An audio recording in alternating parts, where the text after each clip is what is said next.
नमस्कार शेतकरी बांधवांनो, तुम्ही पण तुमच्या पिकांची आरोग्य संबंधित त्रस्त आहात का?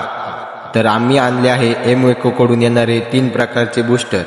त्यात नंबर 1 ला आहे ट्रायको. यामध्ये ट्रायकोडर्मा व्हिरिड आहे, ज्याच्या वापरामुळे पिकांवरील मळ, खोडकूज, फळकूज इत्यादी रोगांसाठी कारणीभूत असणाऱ्या फायटोस्पोरा, रायझोक्टोनिया इत्यादी हानिकारक बुरशींचा चांगला बंदोबस्त होण्यात मदत होते. 2 नंबरला आहे सुडोज. यामध्ये सुडोमोनास फ्लोरेन्सेस यांच्या वापरामुळे मूळकूज, करपा, पानावरील काळे डाग इत्यादी प्रभावी आहे. याचा वापर पीक वाढ संवर्धन म्हणून करण्यात येतो. याच्यामुळे पिकांचे आरोग्य सुधारून उत्पादन क्षमता वाढण्यास मदत होते. 3 नंबरला आहे बॅसिला. यामध्ये बॅसिलस सबटिलियस जे पिकांवरील अणुजीवन्य रोग, करपा, काडाकारपा, मर, फळ व पानावरील काळे डाग इत्यादीवर प्रभावी आहे. तर विचार कसला करताय? आपल्या पिकांची इम्युनिटी, हेल्थ आणि ग्रोथसाठी बूस्टर डोस नक्की वापरा.